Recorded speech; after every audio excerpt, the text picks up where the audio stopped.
Euskal Herriko gazteak. Kaixo, badauko zuen momentutxo bat. Itxain, bukatzen denean Clash Royaleko partidia.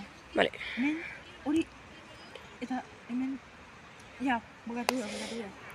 Vale, bueno, ginean bilatzen jendia preste egongo zala hartzeko parte Euskal Gaztei buruzko programa daten. Zuek preste egongo zinaten parte hartzeko. Bai, ni preste egongo nintzen.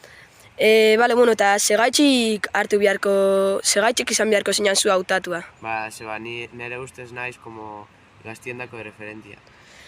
Vale, jarriko da kontaktuan zurekin, vale? Vale. Eskerrik asko. Bueno, hementxe jarraitzen dugu, gure Euskal Gaztei buruzko programarako jendia bilatzen, eta ia hementxe norbait bilatzen dugu. Gare bilatzen jendia, itxeko programa bat Euskal Gaztiek buruz. Eta, bueno, zu preste egongo zinean parte hartzeko. Bai, ni gustuko jaten. Eta segaitxik uste dozu, zuri hautatu beharko zintugula.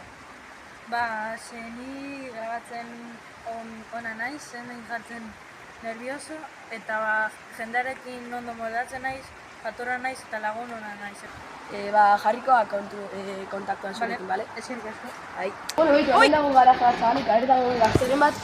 Gare bilatzen jendia parte hartzeko gure Euskal Gaztiei buruzko programan. Bai. Eta, bueno, zu preste egongo zinean parte hartzeko. Claro, baietz, bai, ni noski, ni beti prest. Eta zeba, hartu Jo, beharko zintugun.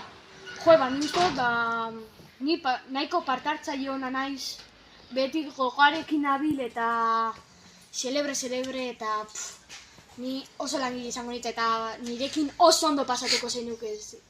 Vale, bueno, jarriko kontaktuan zurekin, bale? Eskerrik asko.